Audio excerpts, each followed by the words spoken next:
Donald ট্রাম্পের বিতর্কিত শুল্ক নীতিকে বড় ধাক্কা দিল যুক্তরাষ্ট্রের সুপ্রিম কোর্ট। আদালত সাফ জানিয়ে দিয়েছে, বিধি বহির্ভূতভাবে আইন ব্যবহার করে ট্রাম্প প্রশাসন যে শুল্ক বসিয়েছিল তা সম্পূর্ণ অবৈধ।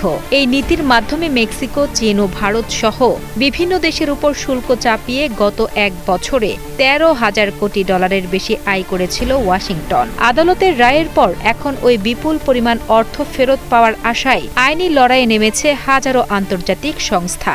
তবে আদালতের রায়ে দমে না গিয়ে পাল্টা চাল চেলেছেন মার্কিন প্রেসিডেন্ট। সুপ্রিম কোর্টের নির্দেশের কয়েক ঘণ্টার মধ্যেই ১৯৭৪ সালের বাণিজ্য আইনের একটি বিশেষ ধারা ব্যবহার করে নতুন নির্বাহী আদেশে স্বাক্ষর করেছেন তিনি। এর ফলে আগামী ১৫০ দিন বিশ্বের সব দেশের পণ্যের উপর ১০% শুল্ক কার্যকর থাকবে। ট্রাম্পের দাবি, তার কাছে আরও উন্নত বিকল্প রয়েছে যা আমেরিকাকে অর্থনৈতিকভাবে আরও শক্তিশালী করবে এবং বিপুল অর্থ আয় নিশ্চিত করবে।